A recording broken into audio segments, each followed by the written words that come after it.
Welcome to my classes. I hope you all are doing great. मैं रश्मि श्रीवास्तव। अगर आपने मेरा लास्ट वीडियो देखा होगा तो उसमें हमने बात की थी क्रॉनिकल समसामयिकी के जितने भी करंट अफेयर्स हैं। ठीक है, आपने मेरा अगर करंट अफेयर का स्ट्रेटजी वाला वीडियो नहीं देखा है तो उसे भी देख लीजिएगा, उसका लिंक भी मैं डिस्क्रिप्शन में दे दूँगी। फ्रेंड्स, इस तरीके से अगर आप करंट अफेयर्स तैयार करेंगे तो आप समीक्षा अधिकारी 2025 के लिए आपका जो करंट अफेयर वाला एरिया है उसको बहुत ही आसानी से क्लियर कर सकते हैं। ठीक है, तो विदाउट वेस्टिंग टाइम हम स्टार्ट करेंगे हमारे आज की करंट अफेयर्स। ये 2 से 3 वीडियो में आपका मार्च का पूरा करंट अफेयर्स आप तैयार हो जाएगा। ठीक है, यहाँ पे बात कर लेते हैं। यहाँ पे कल हमने बात की थी सार संक्षेप तक। ठीक है, इसके आगे हम बात करते हैं उद्योग एवं व्यवसाय। ठीक है, यहाँ पे दिया है, देखिए, ग्रामीण क्रेडिट स्कोर केंद्रीय बजट 2025-26 में स्वयं सहायता समूह एसएचजी और ग्रामीण क्षेत्र के लोगों की ऋण आवश्यकताओं को पूरा करने के लिए ग्रामीण क्रेडिट स्कोर फ्रेमवर्क प्रस्तुत किया गया है। ठीक है, अब इसमें देखिए, यहाँ पे वही आपको पढ़ना है जिनको मैंने टिक कर रखा है ऑलरेडी। ठीक है, इसका लक्ष्य क्या था? केंद्रीय ऋण प्रणाली के भीतर स्वयं सहायता समूह लेन देन को औपचारिक बनाना, जिससे प्रमुख वित्तीय संस्थानों को ऋण पात्रता का बेहतर आकलन करने की अनुमति मिलेगी। ठीक है, इसका प्रभाव क्या होगा? तो प्रभाव होगा कि ये माइक्रो फाइनेंस जो सूक्ष्म वित्त को मजबूत करेगा और वित्तीय समावेशन को बढ़ावा देगा। ठीक है, इसमें कृषि, ग्रामीण विकास और एमएसएमई जैसे क्षेत्रों को सहायता प्रदान करेगा। नेक्स्ट है आपका भारत का पहला एमएससीआई इंडिया ईटीएफ लॉन्च किया गया है। देखिए, जब कोई भी चीज़ पहली बार लॉन्च की जाती है ना तो वो और भी ज़्यादा इंपॉर्टेंट हो जाती है हमारे एग्ज़ाम के पॉइंट ऑफ व्यू से। और 2025 का जो ये समीक्षा अधिकारी वाला एग्ज़ाम है, इसमें जैसा कि मैंने आपको बता रखा है कि आपको 8 से 9 महीने के करंट अफेयर्स, इधर 6 महीने के जनवरी से जून तक, प्लस आपको उधर दो से 3 से 4 महीने, है ना। तो इस तरीके से तैयार करना है। कम से कम 9 महीने का, 10 महीने का करंट अफेयर्स आपको पता होना चाहिए। देख लेते हैं, Kotak Mahindra asset management company Kotak mutual fund KMF ने एमएससीआई इंडिया इंडेक्स पर नज़र रखने वाला देश का पहला fund MSCI India ETF launch किया है। ठीक है ना, किससे संबंधित है? देखिए, कभी कभी पूछ लेता है आपसे कि एमएससीआई इंडिया ईटीएफ क्या है, तो इसका संबंध ये शेयर बाजार में लार्ज कैप और मिड कैप सेगमेंट की परफॉर्मेंस को मापने के लिए डिज़ाइन किया गया है। ठीक है ना, तो शेयर बाजार से संबंधित है, ये भी आपको याद रखना है। फिर है आपका भारत की पहली हाइड्रोजन ट्रांसपोर्ट पाइप विकसित की गई है। भारत की पहली है, इसलिए भी आपको याद रखना है। ठीक है, हर क्वेश्चन इंपॉर्टेंट नहीं होता है, बट कुछ क्वेश्चन इंपॉर्टेंट होते हैं और उन्हें डीप में समझ लेना भी बहुत ज़रूरी होता है। तो आपको क्या याद रखना है कि जो टाटा स्टील है, हाइड्रोजन परिवहन के लिए पाइप विकसित करने वाली पहली स्टील कंपनी बन गई है। ठीक है, नवाचार वैश्विक स्तर पर स्थायी ऊर्जा समाधानों की दिशा में एक महत्वपूर्ण कदम है। भारत के महत्वाकांक्षी राष्ट्रीय हाइड्रोजन मिशन के अनुरूप नए विकसित API-X65 पाइप को टाटा स्टील के खोपोली संयंत्र में प्रोसेस और कल्याण नगर संयंत्र में निर्मित तैयार स्टील से तैयार किया जा रहा है। ठीक है, तो ये खोपोली संयंत्र और कल्याण नगर संयंत्र, ये इनके नाम भी आपको याद रखने हैं। और ये 100% शुद्ध गैसीय हाइड्रोजन को उच्च दबाव के तहत परिवहन के लिए डिज़ाइन किए गए हैं, जिससे ये बड़े पैमाने पर हाइड्रोजन वितरण के लिए उपयुक्त हैं। ठीक है, तो ये चीज़ आपको याद रखनी है। फिर फ्यूचर ब्रांड इंडेक्स 2024। ठीक, देखिए, ये जो फ्यूचर ब्रांड इंडेक्स है 2024, ये दक्षिण कोरिया की सैमसंग ने वैश्विक रैंकिंग में शीर्ष स्थान हासिल किया है। इसमें भारत की रिलायंस इंडस्ट्रीज, जो कि 13वें स्थान पर थी, दूसरे स्थान पर हासिल आ गई है। ठीक है ना, तो जो इस सूची में शीर्ष 3 में शामिल होने वाली पहली भारतीय कंपनी बनी है ना। 2023 में शीर्ष पर रही अमेरिकी कंपनी एप्पल इस बार तीसरे स्थान पर आ गई है। तो पहली है सैमसंग, दूसरी है रिलायंस इंडस्ट्रीज और तीसरी है एप्पल। नेक्स्ट है आपका brand guardianship index 2024। Brand finance द्वारा संकलित ब्रांड गार्जियनशिप इंडेक्स 2024 में रिलायंस इंडस्ट्रीज लिमिटेड के चेयरमैन और प्रबंधक निदेशक मुकेश अंबानी को सभी भारतीयों में पहला और वैश्विक स्तर पर दूसरा स्थान मिला है। ठीक है, इसमें माइक्रोसॉफ्ट के सत्य नडेला और गूगल के सुंदर पिचाई को पीछे छोड़ते हुए वैश्विक स्तर पर दूसरे स्थान पर जगह बनाई है अंबानी ने। इस सूचकांक में चीनी कंपनी टेंसेंट के CEO हुआ तेंग मा ने शीर्ष स्थान प्राप्त किया है। ठीक है, तो इसमें चीनी कंपनी फर्स्ट स्थान पर रही है। नेक्स्ट है आपका बैंकिंग से रिलेटेड है, चलिए देख लेते हैं। बीमा क्षेत्र में 100% FDI। केंद्रीय बजट 2025-26 में भारत में आर्थिक वृद्धि, वैश्विक प्रतिस्पर्धात्मकता को बढ़ाने के लिए 6 मुख्य क्षेत्रों ठीक है ना। यहाँ पे दिया गया है बीमा क्षेत्र में, तो यहाँ पे 100% FDI की बात हो रही है। इसमें 6 प्रमुख क्षेत्रों, आपसे कभी कभी कथन कारण पे पूछ लेता है ना कितने, तो 6 प्रमुख क्षेत्र कौन से हैं? बीमा, पेंशन, द्विपक्षीय निवेश, संधियाँ, KYC प्रक्रिया को सरलीकरण और कंपनियों में विलय को आसान बनाना। ठीक है, इसमें व्यापक सुधार किए गए हैं। कुछ महत्वपूर्ण घोषणाओं में बीमा क्षेत्र में विदेशी प्रत्यक्ष निवेश की सीमा को 74% से बढ़ाकर 100% करना शामिल है ना। तो क्वेश्चन आपसे ये पूछ सकता है कि बीमा क्षेत्र में कितने प्रतिशत FDI करने का लक्ष्य या शामिल करने की बात की गई, तो 100%। उद्देश्य क्या है? विदेशी निवेश आकर्षित करना, बाजार की पहुंच बढ़ाना और वैश्विक सर्वोत्तम प्रथाओं को अपनाना। ठीक, FDI सीमा बढ़ाने के लिए कुछ अधिनियम दिए गए हैं, इनको भी आपको याद कर लेना है, इसलिए इंपॉर्टेंट है क्योंकि ये अधिनियम डायरेक्ट भी आपसे पूछ सकते हैं। जैसे बीमा अधिनियम है 1938 का, ये आपको याद रखना है। जीवन बीमा निगम अधिनियम 56 का है। LIC जीवन बीमा निगम LIC की स्थापना 1956 में हुई थी, तो जीवन बीमा अधिनियम 1956 का है। फिर बीमा विनियामक एवं विकास प्राधिकरण अधिनियम यानी इरडा कब का है? 1999 का, तो ये आपको याद रखना है। और बीमा के क्षेत्र से संबंधित समिति जो है वो मल्होत्रा समिति है इकोनॉमी से, तो ये भी आपको याद रखना है। 2021 में यह सीमा 49% से बढ़ाकर 74% कर दी गई थी। ठीक है, तो ये भी आपको याद रखना है। फिर बात कर लेते हैं दिनेश खारा समिति की। भारतीय बीमा विनियामक और विकास प्राधिकरण इरडा ने बीमा अधिनियम 1938, देखिए बार बार बीमा अधिनियम याद आ रहा है तो आपको याद कर लेना है इसको ना कि 1938 में आया, में परिवर्तनों की समीक्षा और कार्यान्वयन के लिए 7 सदस्यीय समिति का गठन किया गया है। ठीक है, बीमा से संबंधित 7 सदस्यीय समिति का गठन किया गया है। ठीक है, अब इसमें जो इसके जो अध्यक्ष होंगे, इसकी अध्यक्षता मुंबई में होगी। इसके जो अध्यक्ष होंगे वो पूर्व दिनेश कुमार खारा करेंगे ना, SBI के पूर्व अध्यक्ष। बीमा क्षेत्र और इसकी पहुंच में सुधार लाने के लिए सरकार ने क्या किया है? प्रयास, सरकार के प्रयास का हिस्सा है। इसका लक्ष्य 2047 तक सभी के लिए बीमा है ना।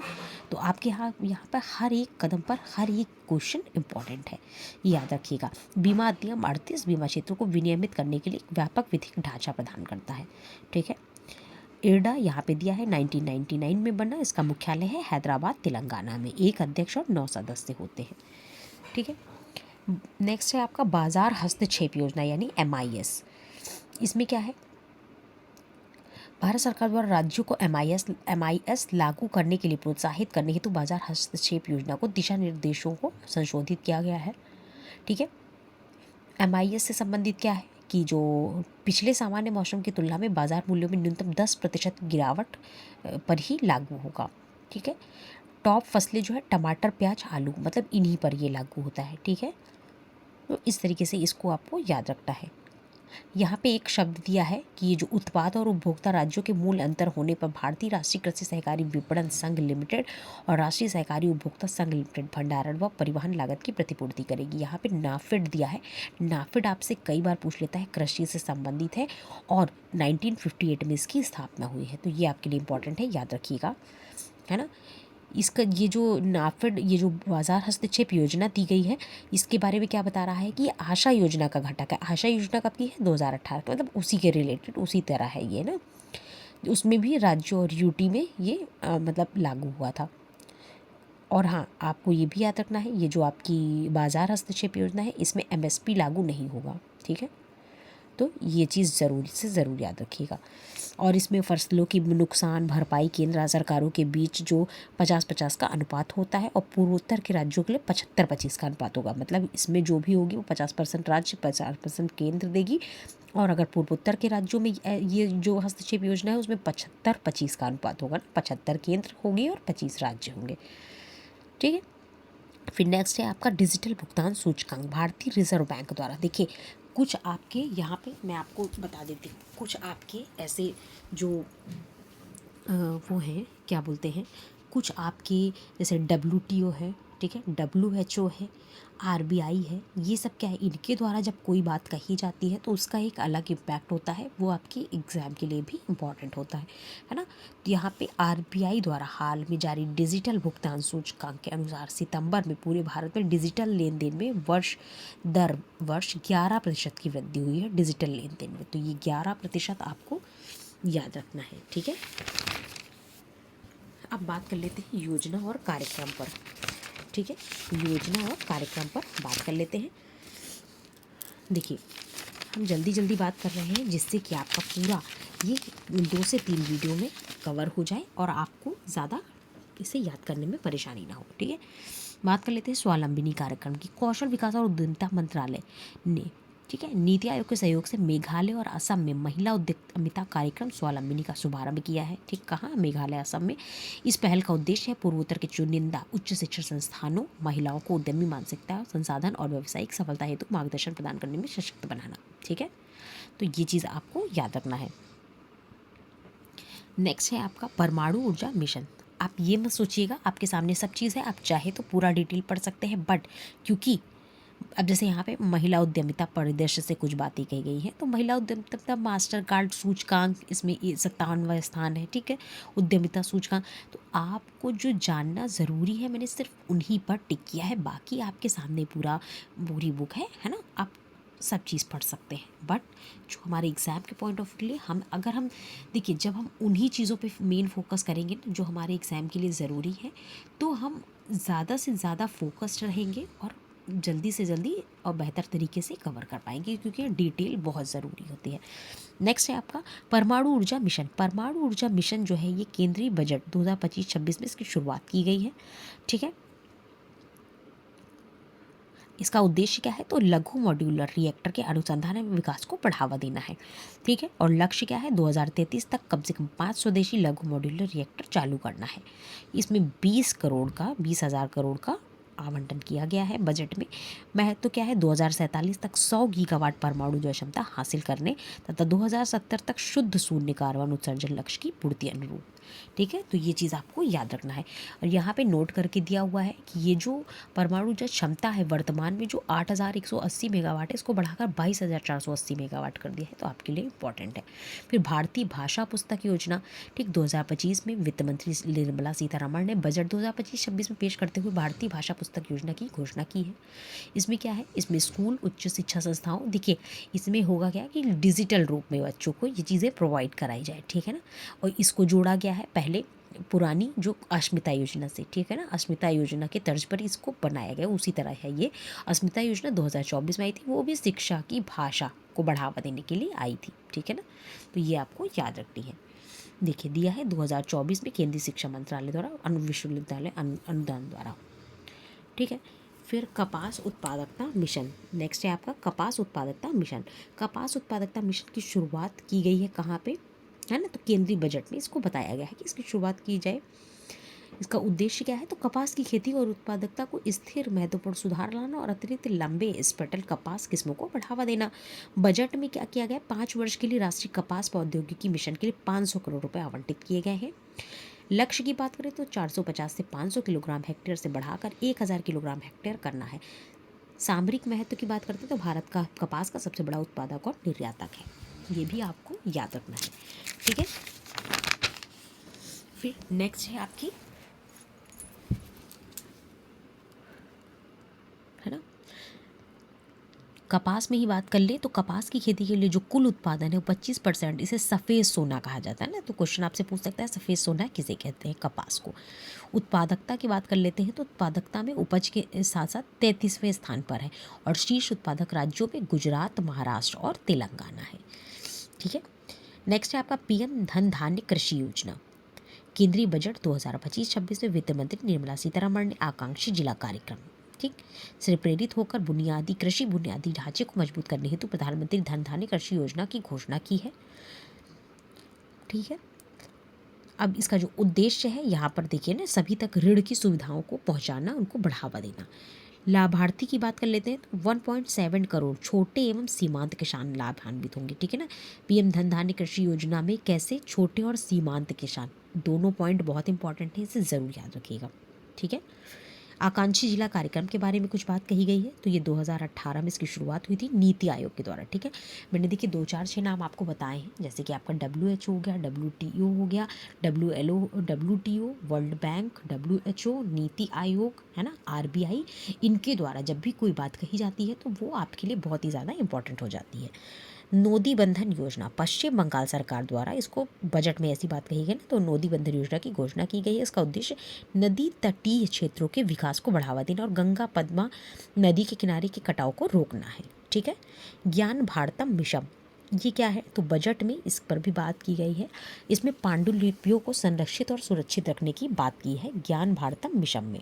ठीक है, चलिए यहाँ पे कुछ बात दी गई है, इसको देख लेते हैं। राष्ट्रीय पांडुलिपि मिशन 2003 में शुरू किया गया था। इस मिशन के लिए इस वर्ष 60 करोड़ रुपए का बजट आवंटन किया गया है। पांडुलिपियों की बात कर लेते हैं तो बख्शाली पांडुलिपि जो कि शून्य के उपयोग का सबसे पुराना प्रमाण माना जाता है। तो कितनी इंपॉर्टेंट बात दी गई है इसमें। ठीक है, फिर नेक्स्ट है आपका, है ना, तो इस तरीके से आपने इसे भी देखा, योजनाओं को, योजना और कार्यक्रम को। फिर नेक्स्ट है आपका रिपोर्ट और सूचकांक। ठीक है, नेक्स्ट है आपका रिपोर्ट और सूचकांक। चलिए देख लेते हैं इसको भी। ज़्यादा से ज़्यादा मैं इसको कवर करने की कोशिश करूँगी आपके 2 से 3 वीडियो में। ठीक है, शिक्षा का वार्षिक स्थिति रिपोर्ट, है ना, देखिए ये उतना इम्पॉर्टेंट नहीं है। यहाँ से बात कर लेते हैं वर्ल्ड यूनिवर्सिटीज़ रेपुटेशन रैंकिंग। ठीक, वर्ल्ड यूनिवर्सिटीज़ की रेपुटेशन रैंकिंग 2025 आई है, जिसमें टाइम्स हायर एजुकेशन के वर्ल्ड यूनिवर्सिटीज़ रेपुटेशन रैंकिंग 2025 के अनुसार भारतीय विज्ञान संस्थान बेंगलुरु भारत का सबसे प्रतिष्ठित संस्थान है। हार्वर्ड यूनिवर्सिटी लगातार 14वें साल दुनिया की सबसे प्रतिष्ठित यूनिवर्सिटी की रैंकिंग में पहले स्थान पर बनी हुई है। ठीक है, तो यहाँ पे आपको देख लेना, हार्वर्ड यूनिवर्सिटी यूएसए की है। कभी कभी आपसे ये भी पूछ लेता है किस देश की है ना, तो भारत से भारतीय विज्ञान संस्थान बेंगलुरु है, और विश्व स्तर पर पहले नंबर पर है हार्वर्ड यूनिवर्सिटी, याद रखना है। भ्रष्टाचार बोध सूचकांक, तो सबसे पहले इसको जारी कौन करता है, इसको जारी करता है ट्रांसपेरेंसी इंटरनेशनल, ठीक है, द्वारा इसे जारी किया जाता है। आपकी भारत का स्थान कितना है, तो भारत का स्थान है 96, ठीक है, 38 स्कोर के साथ। ये जो 180 देशों में 96वां स्थान है भ्रष्टाचार के मामले में। और अगर टॉप 5 देशों की बात कर लेते हैं तो सबसे ज़्यादा डेनमार्क है ना, और लास्ट का कौन सा है, दक्षिणी सूडान। ये आपको याद रखना है, डेनमार्क और लास्ट दक्षिणी सूडान। और भारत का स्थान कौन सा है, 96वां है। ठीक है, ट्रांसपेरेंसी इंटरनेशनल के बारे में जान लेते हैं। ट्रांसपेरेंसी इंटरनेशनल की स्थापना 1993 में बर्लिन में हुई थी।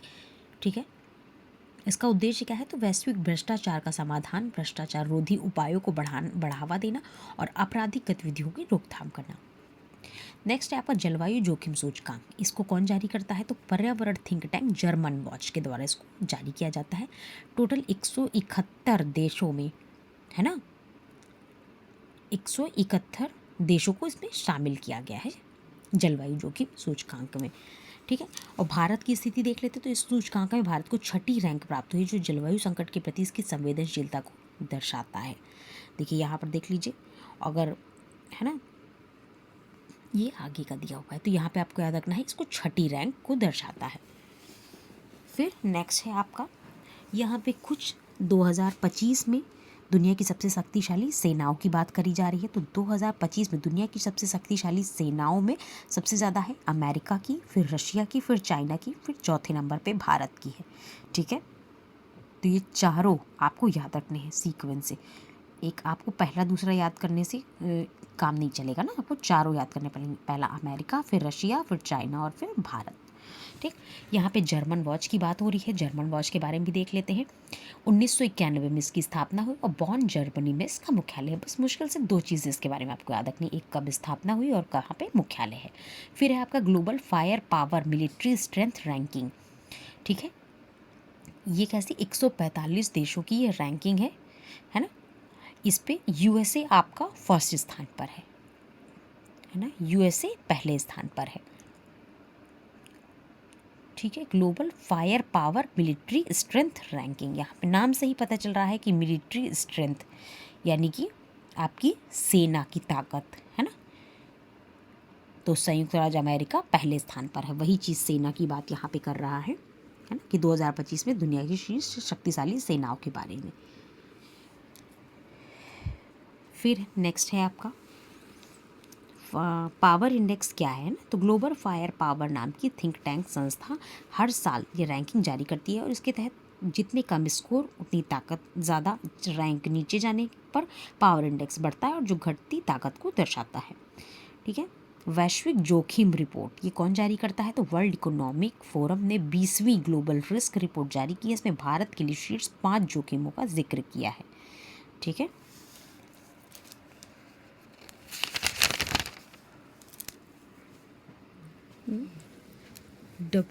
WEF यानी कि वर्ल्ड इकोनॉमिक फोरम 1971 में स्थापना हुई है। जेनेवा स्विट्जरलैंड में इसका मुख्यालय है और हर वर्ष इसकी बैठक दावोस में होती है। ठीक है। वैश्विक प्रतिस्पर्धात्मकता रिपोर्ट, वैश्विक लैंगिक अंतराल रिपोर्ट, ऊर्जा संक्रमण सूचकांक, वैश्विक जोखिम रिपोर्ट, वैश्विक यात्रा एवं पर्यटन रिपोर्ट, ये सब ये जारी करता है। जिन पर मैंने टिक किया है वो ज़्यादा इंपॉर्टेंट है, उनको आप ज़रूर याद कर लीजिएगा। फिर आपका यहाँ पे UNFCCC के बारे में कुछ दिया गया है। तो 1992 में रियो पृथ्वी शिखर सम्मेलन में इसे अपनाया गया था। मुख्यालय बॉन जर्मनी में है। ठीक है। उच्च शिक्षा पर नीति आयोग की एक रिपोर्ट आई है, इसे भी देख लेते हैं। नीति आयोग ने राज्यों और राज्य सार्वजनिक विश्वविद्यालयों के माध्यम से गुणवत्तापूर्ण उच्च शिक्षा का विस्तार कर नामक नीति रिपोर्ट जारी की है। उच्च शिक्षा वित्त पोषण में महाराष्ट्र सर्वप्रथम, उसके बाद बिहार और तमिलनाडु का स्थान है उच्चतम वित्त पोषण में। ठीक है, तो ये आपको याद रखना है। फिर नेक्स्ट है आपका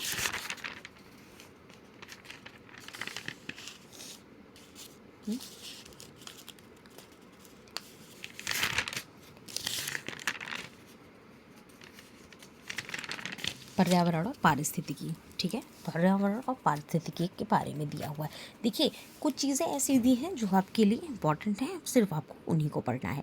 ठीक है ना, बाकी आप इन्हें भी देख सकते हैं। समुद्र का बढ़ता स्तर, तटीय शहरों के लिए एक बढ़ती चिंता, यहाँ पे सारी बातें दी गई हैं जो आपके लिए इम्पॉर्टेंट हैं। आप उन सभी को देख सकते हैं, बट जो आपके लिए इम्पॉर्टेंट है एग्ज़ाम के लिए, हमें सिर्फ उन पर ज़्यादा फोकस करना है।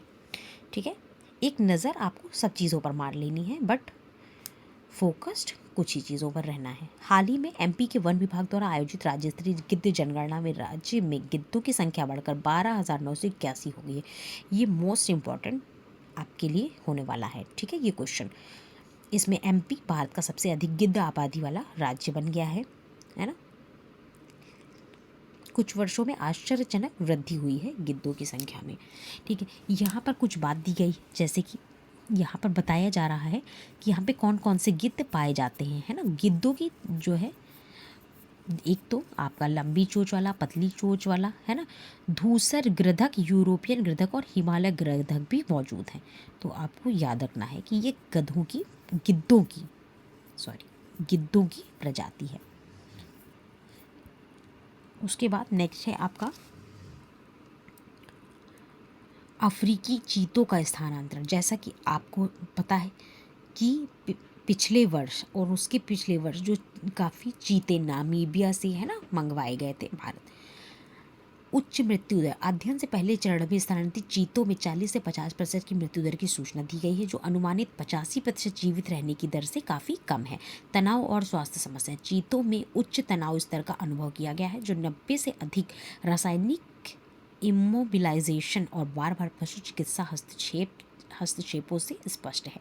ठीक है, अस्थायी और अनैतिक, अध्ययन का तर्क है कि दक्षिणी अफ्रीका से चीतों की निरंतर आपूर्ति पर भरोसा करके भारत में एक व्यवहार्य आबादी स्थापित करना ना तो पारिस्थितिक रूप से टिकाऊ है और ना ही नैतिक, अफ्रीकी चीता आबादी पर मौजूदा दबाव को देखते हुए। ठीक है, तो इस तरीके से देखिए, अभी आपको बताया था ना मैंने, 20 अफ्रीकी चीतों को और दक्षिण अफ्रीका से, MP से कूनो नेशनल पार्क में इन्हें मंगाया गया था। तो याद रखना है आपको। ठीक है, फिर है आपका, देखिए यहाँ पे आपका दिया है, जैसे वैश्विक जल संकट दिया है। ठीक है, जल संकट की बात करें तो वैश्विक जल अंतराल में हाल ही में चिंताजनक परिदृश्य प्रस्तुत किया है। वर्तमान में लगभग 458 अरब घन मीटर जल अंतराल प्रतिवर्ष मौजूद है, जो नवीकरणीय जल उपलब्धता और उपभोग के बीच के अंतर को दर्शाता है। ठीक है, यहाँ पे देख लीजिए। अब यहाँ पे वृद्धि की बात कर लेते हैं। जलवायु परिवर्तन के बढ़ते प्रभाव के कारण जल अंतराल में वृद्धि की संभावना है। 1.5 डिग्री सेल्सियस तापमान वृद्धि परिदृश्य में जल अंतराल 6% तक बढ़ सकता है, जबकि 3 डिग्री सेल्सियस परिदृश्य में यह 15 तक पहुँच सकता है। ठीक है, यहाँ पे गंगा ब्रह्मपुत्र बेसिन सबसे अधिक प्रभावित है, जबकि सिंधु और मिसिसिपी मिसौरी नदी प्रणाली भी महत्वपूर्ण है। इन क्षेत्रों की स्थिरता कृषि और जल आपूर्ति के लिए आवश्यक है। फिर नेक्स्ट है आपका, ठीक है, नेक्स्ट है आपका, हाँ, यहाँ पे ये दिया है ब्रायोसिप्लिस भाराटिकस जल कृमि की नई प्रजाति की खोज की गई है। ठीक है, ये एक प्रकार की जल कृमि है, वाटर फ्ली है, पुणे के कोरीगढ़ किले के पास खोजी गई है, तो ये आपको याद रखना है। प्रजाति की बात कर लेते हैं तो ये जो भाराटिकस क्रस्टेशियन वर्ग का एक जलीय जीव है। आमतौर पर जल कृमि नदियों, तालाबों और जलाशयों में पाई जाती हैं। ठीक है, फिर नेक्स्ट है आपका रॉस सागर में अंटार्कटिक अनुसंधान अभियान, है ना। अंतर्राष्ट्रीय टीम ने अंटार्कटिका के रॉस सागर में एक 40 दिवसीय अंतरिक्ष समुद्री अनुसंधान अभियान शुरू किया है। हाँ, और वैज्ञानिक शेरिन सोनिया क्यूबेलिया कर रही हैं, है ना, वैज्ञानिक हैं, तो ये आपको याद रखना है। ये दक्षिणी महासागर में स्थित है, ये भी आपको याद रखना है। ठीक है, बाकी चीज़ें, इनका क्या प्रभाव है, कैसे संरक्षण है, आप एक नज़र इन पर भी देख सकते हैं। फिर बात करते हैं विश्व आर्द्र भूमि दिवस की। 2 फरवरी को हर साल ये मनाया जाता है। ठीक है, नवीनतम थीम की बात कर लेते तो हमारे साझा भविष्य के लिए आर्द्र भूमि का संरक्षण। भारत में रामसर स्थल की बात कर लेते तो भारत में 4 नए रामसर स्थल जोड़े गए हैं जो आर्द्र भूमि संरक्षण के प्रति अपनी प्रतिबद्धता को दर्शाते हैं। ये स्थल हैं झारखंड में उधवा झील, तमिलनाडु में तीर्थंगल और सक्करकोटाई, और सिक्किम में खेचोपलरी। ठीक है, इस तरीके से आपको ये नाम याद रखना है। आर्द्र भूमि क्या होती है? आर्द्र भूमि वो क्षेत्र होते हैं जहाँ पानी मिट्टी को ढकता है, चाहे स्थायी रूप से हो, मौसमी रूप से। इसमें दलदल और झीलें शामिल हैं।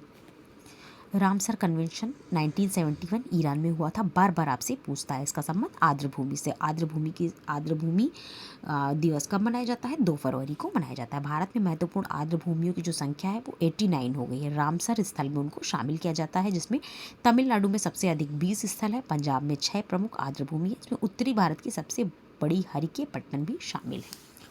ठीक है, इस तरीके से हमने कुछ पर्यावरण के क्वेश्चंस को देखा। चलिए हम थोड़ा सा विज्ञान और प्रौद्योगिकी के क्वेश्चंस को भी देख लेते हैं। देखिए, यहाँ पे दिया गया है आंध्र प्रदेश, है ना। आंध्र प्रदेश में गिलेन बैरे सिंड्रोम के मामले देखने को मिले हैं ना। गिलेन बैरे सिंड्रोम का संबंध किस देश से है? आंध्र प्रदेश से है। ठीक है, अब ये है क्या, तो इसमें होता क्या है, ऑटो इम्यून विकार है, मांसपेशियों की कमजोरी और पक्षाघात का कारण बनता है। ठीक है, 2024 में 301 मामले दर्ज किए गए हैं और 43 नए मामले सामने आए हैं, है ना। तो इस तरीके से आपको याद रखना है। फिर बात कर लेते हैं नासा का जो क्रू 10 मिशन, इसमें बदलाव किया गया है। ठीक है, देखिए, नासा ने अंतर्राष्ट्रीय अंतरिक्ष स्टेशन के लिए अपने आगामी क्रू 10 मिशन को बदलाव की घोषणा की है। स्टार लाइनर कैप्सूल में फंसे 2 अंतरिक्ष यात्री, अभी आपने देखा, ठीक है, ये हाल ही की घटना है ना। 2 अंतरिक्ष यात्रियों जिसमें कि वुच विल्मोर और सुनीता विलियम्स की जल्द वापसी संभव हो सकती है ना। ये आपका मार्च का करंट अफेयर्स है, तो वहाँ पे ये बात कही गई थी। और जैसा कि आपको पता है कि सुनीता विलियम्स और वुच विल्मोर ये बहुत ही सही सलामत अपने देश वापस आ चुकी हैं। ठीक है, स्पेस एक्स क्रू 10 मिशन में बदलाव। नासा के क्रू 10 मिशन के लिए नए space x crew dragon capsule की जगह पहले से इस्तेमाल किए गए एंडेवर कैप्सूल का प्रयोग करने का निर्णय लिया गया था। क्वेश्चन आपसे पूछ सकता है ना कि उसकी जगह पे किसे यूज़ किया गया था। फिर डोनाल्ड ट्रंप का हस्तक्षेप की बात कर लेते तो ट्रंप ने पिछले महीने स्पेस एक्स के CEO एलन मस्क से अनुरोध किया है कि विल्मोर और विलियम्स को जितनी जल्दी हो सके वापस लाया जाए। ये बात पहले कही गई थी।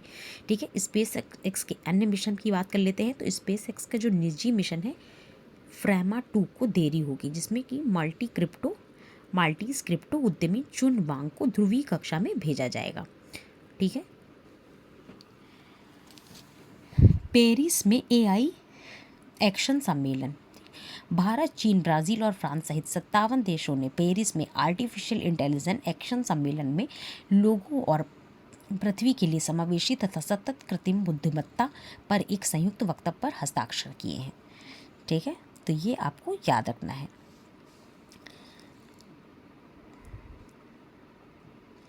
नेक्स्ट है आपका पंडोरा मिशन। दूरस्थ ग्रहों के वायुमंडल का अध्ययन किया जाएगा। नासा का है। पेंडोरा मिशन का संबंध किससे है? तो नासा से है ना। तो वहाँ से लॉन्च होने वाला है इसका उद्देश्य क्या है, तो दूसरा दूरस्थ ग्रहों में वायुमंडल का अध्ययन करना। यह मिशन बादलों, धुंध और पानी पर ध्यान केंद्रित करेगा, जो दूरस्थ विश्वों में जीवन की संभावना का आकलन करने के लिए महत्वपूर्ण है। पंडोरा मिशन का उद्देश्य क्या है कि 20 ग्रहों के वायुमंडल का विश्लेषण करेगा, जिसमें गैस, दिग्गज और सुपर अर्थ शामिल हैं। ठीक है, इसकी विशेषता की बात कर लेते हैं तो 17.7 इंच के कैस ग्रेन टेलीस्कोप का उपयोग करेगा। ट्रांजिट विधि का उपयोग किया जाएगा, इसमें याद रख लीजिएगा। ठीक है,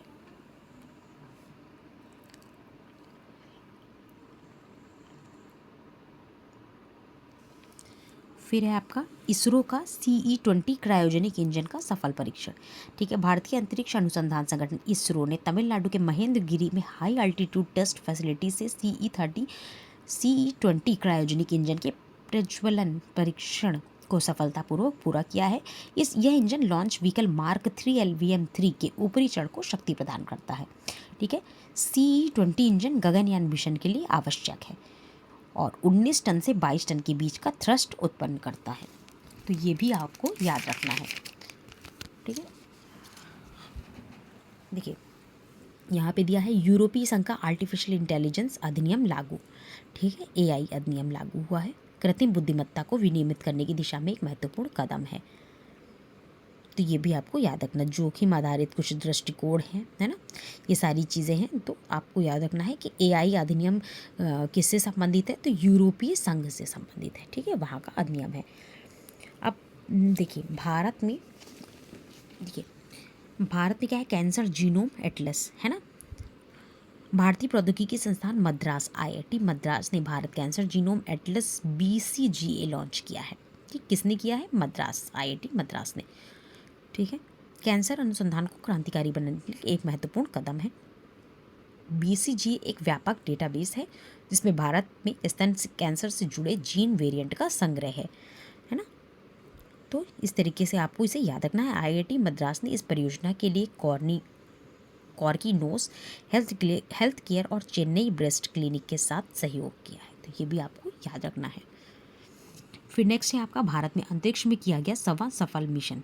ये तो मोस्ट इम्पॉर्टेंट है, ये आपके एग्ज़ाम के लिए बहुत ही ज़्यादा इम्पॉर्टेंट है, इसे ज़रूर याद रखिएगा क्योंकि ये अंतरिक्ष का 100वां मिशन है।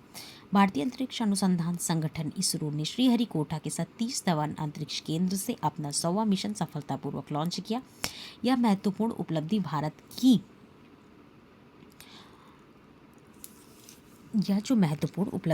यह भारत की अंतरिक्ष अन्वेषण यात्रा में एक नया अध्याय शुरू करती है। GSLV F-15 रॉकेट ने सफलतापूर्वक NVS-02 नेविगेशन उपग्रह का उसकी निर्धारित कक्षा में स्थापित किया है। ठीक है, ऐतिहासिक उपलब्धि है, इसरो का 100वां लॉन्च है, एक महत्वपूर्ण उपलब्धि है। NVS-02 उपग्रह, इस मिशन में सफलतापूर्वक NVS-02 नेविगेशन उपग्रह को स्थापित किया गया है। ठीक है, जो भारत की नेविगेशन विद इंडियन कंसल्टेशन प्रणाली का हिस्सा है। स्वदेशी तकनीकी की बात कर लेते हैं तो GSLV F-15 ने एक स्वदेशी क्रायोजेनिक स्टेज का उपयोग किया जो अंतरिक्ष प्रौद्योगिकी में भारत को प्रगति का उजागर करता है। ठीक है, तो इस तरीके से हमने विज्ञान प्रौद्योगिकी के बारे में भी पढ़ा। ठीक है, आई होप आपको ये वीडियो अच्छे से समझ में आया होगा और जितनी करंट अफेयर्स पर हमने आज बात की है वो आपको बहुत ही बेहतर तरीके से समझ में आए होंगे। ठीक है, नेक्स्ट वीडियो में आपका जो क्रॉनिकल है ये पूरी तरीके से कंप्लीट हो जाएगा। देखिए, इस तरीके से आप बोर भी नहीं होंगे और आपका मार्च मंथ का जो करंट अफेयर्स है वो कंप्लीट हो जाएगा। ठीक है, तो आई होप आपको ये अच्छा लगा होगा। मिलते हैं नेक्स्ट वीडियो में, तब तक के लिए टेक केयर।